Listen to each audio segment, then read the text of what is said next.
ಶೃಂಗೇರಿಯ ತಪ್ಪಲಿನಲ್ಲಿರುವಂತಹ ಕರ್ನಾಟಕದ ಏಕೈಕ ವಾರಾಹಿ ಅಮ್ಮನವ್ರ ದೇವಸ್ಥಾನ ಅಂದರೆ ಇದೇ ನೋಡಿ. ನಿಮ್ಮ ಜೀವನದಲ್ಲಿ ನೀವು ನೂರಾರು ದೇವಸ್ಥಾನಗಳಿಗೆ ಹೋಗಿರ್ತೀರಾ, ಆದರೆ ಜೀವನದಲ್ಲಿ ಒಂದು ಸರಿ ಇಲ್ಲಿಗೆ ಬನ್ನಿ. ಜಾಸ್ತಿ ದಿನ ಬೇಡ, ನಿಮ್ದು ಎಂಥದ್ದೇ ಸಮಸ್ಯೆ ಇರಲಿ, ಇಲ್ಲೊಂದು ತುಪ್ಪದ ಆರತಿ ಕೊಡ್ತಾರೆ. ಅದನ್ನು ಬೆಳಗಿದ್ರೆ ನಿಮ್ಮ ಎಂಥದ್ದೇ ಸಮಸ್ಯೆ ಇದ್ರೂ ಕೂಡ ಹೋಗುತ್ತೆ. ಆ ತುಪ್ಪದ ಆರತಿಗೆ ₹1 ಕೂಡ ಇಲ್ಲಿ ದುಡ್ಡು ಇಸ್ಕೊಳ್ಳಲ್ಲ. ಯಾವುದೇ ರೀತಿಯಾದಂಥ ಕಮರ್ಷಿಯಲ್ ಇಲ್ಲ. ಇಲ್ಲಿ ಬರೋಕ್ಕೆ ದುಡ್ಡು ಖರ್ಚಾಗಲ್ಲ. ನೀವು ಕೇವಲ ಬಸ್ನಲ್ಲಿ ಏನು ಬರ್ತೀರೋ ಬನ್ನಿ, ತುಪ್ಪದಾರತಿ ಕೊಡ್ತಾರೆ, ಹಚ್ಚಿ ನಿಮ್ಮ ಸಮಸ್ಯೆಗಳಿದ್ರೆ ತಾಯಿ ಹತ್ರ ಇಡಿ, ಗ್ಯಾರಂಟಿ ನಿಮ್ದೆಲ್ಲ ಸಮಸ್ಯೆಗಳಿಗೂ ಕೂಡ ಇಲ್ಲಿ ಪರಿಹಾರ ಸಿಕ್ಕೇ ಸಿಗುತ್ತೆ. ಅಂತಹ 150 ವರ್ಷಗಳ ಹಿಂದಿಂದ ಬಂದಿರತಕ್ಕಂಥ ವಾರಾಹಿ ಅಮ್ಮನವರ ದೇವಸ್ಥಾನ ಇದು. ನೀವು ನೂರಾರು ದೇವಸ್ಥಾನಕ್ಕೆ ಹೋಗಿದ್ರು ಕೂಡ ಇಲ್ಲಿ ಒಂದು ಸಲ ಬಂದು ತುಪ್ಪ ದೀಪ ಹಚ್ಚಿ ನಿಮ್ಮ ಪ್ರಾರ್ಥನೆ ಏನಿದೆ ದೇವ್ರ ಹತ್ರ ಸಲ್ಲಿಸಿ, ಅದು ಖಂಡಿತ ಬಗ್ಗೆ ಹರಿಯುತ್ತೆ. ಇದು ಯಾಕಂದರೆ ಇದು ನಮ್ಮ ವಾರಾಹಿ ದೇವಸ್ಥಾನ. ಇಲ್ಲಿಗೆ ತುಂಬ ಸೆಲೆಬ್ರಿಟೀಸ್ಗಳು, ರಾಜಕಾರಣಿಗಳು ಸುಮಾರು ಜನ ಬಂದು ಹೋಗ್ತಾರೆ. ಮತ್ತು ಬರೀ ಅವ್ರು ಮಾತ್ರ ಅಲ್ಲ, ಬಡವರು, ಹಾಗೆ ಕಷ್ಟದಿಂದ ಬಳಲ್ತಿರೋರು ಎಲ್ಲರೂ ಬಂದು ತಮ್ಮ ಸಮಸ್ಯೆಗಳನ್ನ ಇಲ್ಲಿ ಹೇಳ್ಕೊಂಡು ಪರಿಹಾರ ಕಂಡ್ಕೊಂಡು ಹೋಗ್ತಾರೆ. ಕೋರ್ಟ್ ಕೇಸ್ ಹೆಂಗೆ ಬಗೆಹರಿತು ಅಂತ ಭಾರಿ ದಿವಸದಿಂದ ಇತ್ತು. ಅದು ನೀರಲ್ಲಿ ಹೋಮ ಮಾಡ್ತಾರೆ ಅಂತಾರಲ್ಲ, ಆ ರೀತಿನಲ್ಲಿ ಕರ್ಗೋಗ್ಬಿಡ್ತು ಕೆಲಸ. ಆಂಧ್ರ ಉಪಮುಖ್ಯಮಂತ್ರಿ ಪವನ್ ಕಲ್ಯಾಣ್ ಇದ್ದಾರೆ, ಆಮೇಲೆ ಮಲ್ಲಿಕಾರ್ಜುನ್ ಖರ್ಗೆ ಅವರು ಹೋಗಿದ್ದಾರೆ, ಅವರು ಇವರು ಅಂತೇಳಿ. ಅದೆಲ್ಲ ದೊಡ್ಡ ಎಲ್ಲೋ ಹೋಗಿ ನೋಡೋದಕ್ಕಿಂತ ನಮ್ಮ ಕರ್ನಾಟಕದಲ್ಲಿ ಏಕೈಕ ವರಾಹಿ ದೇವಸ್ಥಾನ ಇದೆ ಅಂತೇಳಿ ಪವರ್ಫುಲ್. ಅದೂ ಹೆಂಗಿದೆ ಈಗ ಅವ್ರು ಹೇಳ್ತಾರೆ ಇವ್ರು ಹೇಳ್ತಾರೆ ಅಂತಲ್ಲ. ನಾನೊಬ್ಬ ಹಳ್ಳಿ ಮನುಷ್ಯ, ತುಮಕೂರು ಡಿಸ್ಟಿಕ್ಕು ಚಿಕ್ಕನಾಯಕನಹಳ್ಳಿ ತಾಲೂಕು ಉಳಿಯಾರ್ ನಾನು. ಆವಾಗ ಬಂದು ನಡ್ಕೊತಾ ಇದ್ದೀನಿ, ನನಗೆ ತುಂಬ ಒಳ್ಳೆಯದಾಗಿದೆ. ಇದು ನಾವು ಫಸ್ಟ್ ಟೈಮು ಶೃಂಗೇರಿಯಿಂದ ವರಾಹಿ ಅಮ್ಮನವ್ರ ದೇವಸ್ಥಾನಕ್ಕೆ ಬಂದಿರೋದು.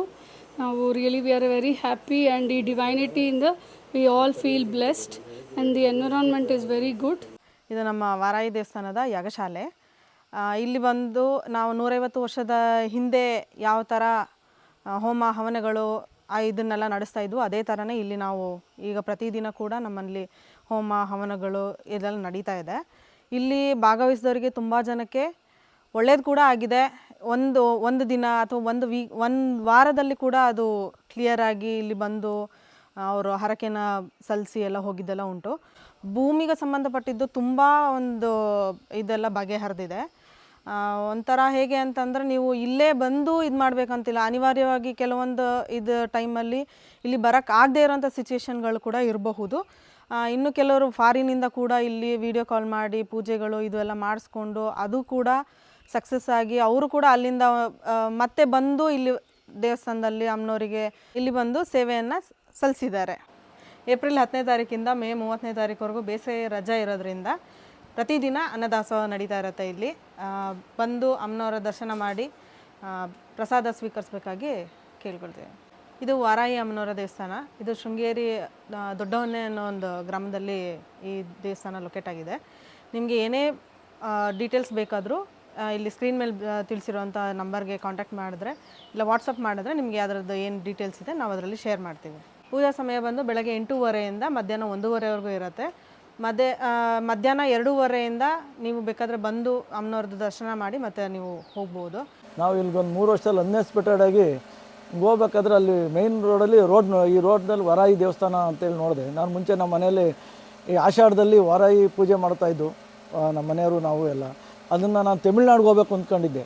ಅನ್ಎಕ್ಸ್ಪೆಕ್ಟೆಡ್ ನಾವು ಇದಕ್ಕೆ ಶೃಂಗೇರಿ ಹೋಗ್ಬೇಕಾದ್ರೆ ರೋಡಲ್ಲಿ ಹೋಗ್ತೇವೆ, ವಾರಾಹಿ ದೇವಸ್ಥಾನ ಇದೆಯಲ್ಲ ಅಂತೇಳಿ ಈ ಕಡೆ ತಿರುಗಿಸ್ಕೊಂಡೆ, ಗಾಡಿ ತಿರ್ಸ್ಕೊಂಡು ಇಲ್ಲಿ ಬಂದಾಗ ಹೋಮ ಅವನ ಎಲ್ಲ ನಡೀತಾ ಇತ್ತು. ನೋಡಿದಾಗ ನನಗೊಂಥರ ಆಶ್ಚರ್ಯ ಆಯಿತು.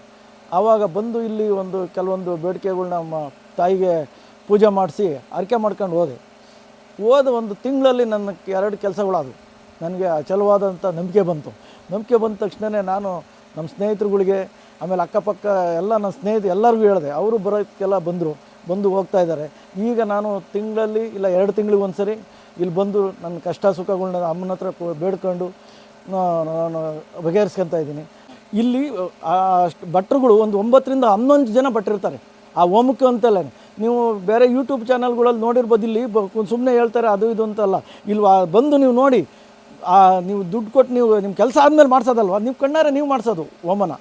ಆ ಹೋಮ ಮಾಡಿಸೋದ್ರಲ್ಲಿ ಇರೋಂಥ ನೆಮ್ಮದಿ, ಆವಾಗ ನಮ್ಮ ಕೆಲಸ ಆಗಿರುತ್ತೆ. ಆ ತೃಪ್ತಿ ಎಲ್ಲೋ ನಾವು ಹೋದಂಗೆ ಅಂತ ಸಂತೋಷ ಆಗುತ್ತೆ. ನೀವು ಬಂದು ಇಲ್ಲಿ ಹೋಮನ ಒಂದು ಸರಿ ನಿಮ್ಮ ಕೆಲಸ ಆದಮೇಲೆ ಮಾಡಿಸಿ, ಕೆಲಸ ಆಗೋದಕ್ಕಿಂತ ಮುಂಚೆ ಅಲ್ಲ.